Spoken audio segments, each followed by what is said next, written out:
Prime minister کا election ہو یا chief minister کا الیکشن ہو تو وہ سیکرٹ بیلٹ سے نہیں ہوتا، وہ اوپن الیکشن ہوتا ہے، بائی ڈویژن نظر آتا ہے کہ کون کس کو ووٹ دے رہا ہے۔ یہ ہمارے کانسٹیٹیوشن کی منشا یہ ہے کہ وہ اوپن ہو۔ لیکن جو اسپیکر کا اور ڈپٹی اسپیکر کا الیکشن ہوتا ہے یہ سیکرٹ بیلٹ سے ہوتا ہے۔ دوسری بات یہ ہے کہ یہ جس دن الیکشن کا دن مقرر ہوتا ہے اس سے ایک دن پہلے نامینیشن پیپر ریسیو کیے جاتے ہیں، تو شام 5 بجے تک جو نامینیشن پیپرز ایک دن پہلے تک آ جاتے ہیں ان کو پھر اسکروٹنائز کرتے ہیں اور دیکھتے ہیں کہ اگر اس میں کوئی ایسی چیز تو نہیں ہے کہ پیپر ایکسیپٹ نہ ہو سکیں، تو جب پیپر ایکسیپٹ ہو جاتے ہیں تو پھر وہ امیدواروں کے ناموں کا اعلان کر دیا جاتا ہے۔ اگلے دن جب الیکشن کا دن آتا ہے تو اس دن الیکشن سے پہلے تک کوئی بھی امیدوار جس کے پیپر ایکسیپٹ ہو گئے ہوں وہ اپنا نام اگر واپس لینا چاہے تو وہ وڈرا کر سکتا ہے، اور جب وہ الیکشن کا ٹائم ہوتا ہے تو پھر جتنے امیدوار ہوتے ہیں ان کے ناموں کا اعلان ہو جاتا ہے کہ وڈرال کے بعد اتنے امیدوار باقی بچ گئے ہیں۔ اس کے طریقہ کار کا پریزائڈنگ آفیسر اعلان کرتا ہے۔ پریزائڈنگ آفیسر کون ہوتا ہے؟ صدر مملکت اس کا تعین کرتے ہیں کہ کس کو پریزائڈنگ آفیسر ہونا چاہیے، اور وہ پریزائڈنگ آفیسر اسمبلی کے اندر سے بھی ہو سکتا ہے اور اسمبلی کے باہر سے بھی ہو سکتا ہے۔ اور اگر نیچرل طریقہ تو یہ ہے کہ اگر یہ اسپیکر کا انتخاب ہے اور ڈپٹی اسپیکر موجود ہے تو ڈپٹی اسپیکر کو ہی اس کو پریزائڈ کرنا چاہیے۔ جب بیلٹنگ ہوگی، جب وہ لوگ اپنا ووٹ ڈال دیں گے اور وہ گنتی ہو جائے گی، اگر صرف 2 امیدوار ہیں تو جس بھی امیدوار کے ووٹ زیادہ ہوں گے وہ جیتا ہوا تصور ہوگا۔ یعنی اس کے لیے یہ شرط نہیں ہے کہ ٹوٹل ممبرشپ کی اکثریت چاہیے، جتنے لوگوں نے ووٹ دیا ہے ان کی اکثریت اس میں کاؤنٹ ہوگی۔ اور اگر فرض کیجئے 2 سے زیادہ لوگ امیدوار ہیں تو پھر جیتنے کے لیے ضروری ہے کہ جس کے ووٹ باقی تمام امیدواروں کی جمع کردہ تعداد سے زیادہ ہوں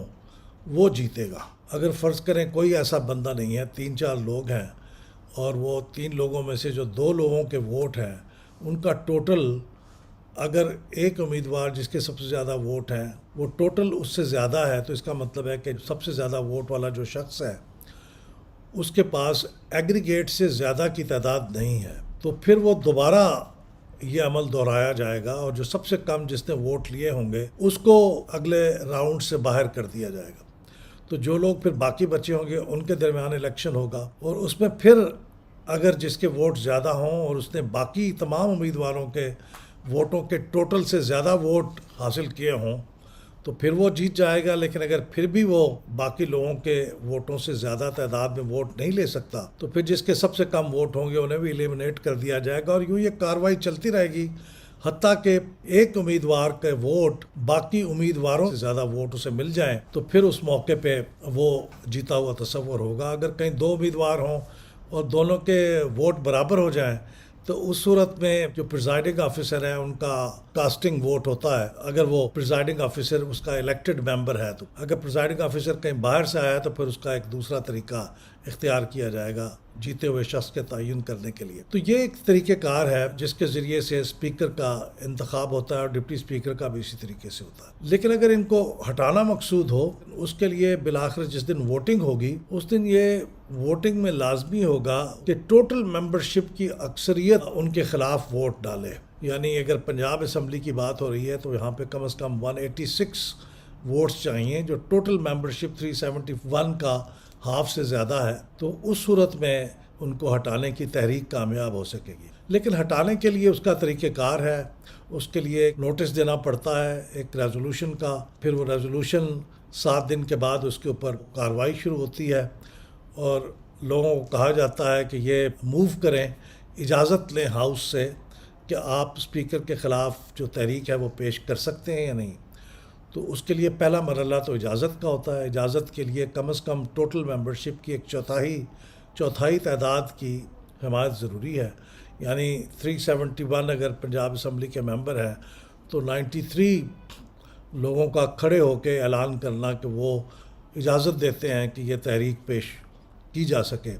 اور اگر فرض کریں وہ 93 لوگ نہ ہوں تو تحریک کی وہیں خاتمہ ہو جاتا ہے، پھر بات آگے نہیں بڑھتی۔ لیکن اگر 93 لوگوں نے اس کی حمایت کر دی ہے تو پھر اگلے مرحلے کی طرف جاتے ہیں، پھر وہ تحریک وہ پیش ہو جاتی ہے، اور پیش ہو جانے کے بعد پھر وہ کارروائی شروع ہوتی ہے، موقع بھی ملتا ہے لوگوں کو تقریر کرنے کا، اور بالآخر پھر اس کے اوپر ووٹنگ ہوتی ہے، اور یہ ووٹنگ بھی خفیہ رائے دہی سے ہوتی ہے. یعنی جو اجازت دینے کے لیے تحریک کی ڈسکشن کی اجازت، وہ تو لوگ کھڑے ہو کے اجازت دیں گے، وہ تو اوپن ہوگا. لیکن جب قرارداد یا عدم اعتماد کے اوپر ووٹ دینے کی باری آئے گی تو اس میں وہ خفیہ رائے دہی سے ہوگا، اور اس کے لیے کم از کم ٹوٹل ممبرشپ کی اکثریت، یعنی 50% of the total votes, total membership of the assembly +1. تو اس طرح سے وہ اکثریت اگر حاصل ہوگی تو تحریک کامیاب ہوگی. اگر اتنے ووٹ نہیں مل سکیں گے تو تحریک ناکام ہو جائے گی. یہ تمام اور ان جیسے کئی ایشوز پر اگر آپ انالیسس دیکھنا چاہتے ہیں تو پھر PILDAT یوٹیوب چینل کو سبسکرائب کیجئے. بیل کے بٹن کو دبائیے تاکہ آپ ہماری ہر نئی ویڈیو ریلیز ہوتے ہی دیکھ سکیں.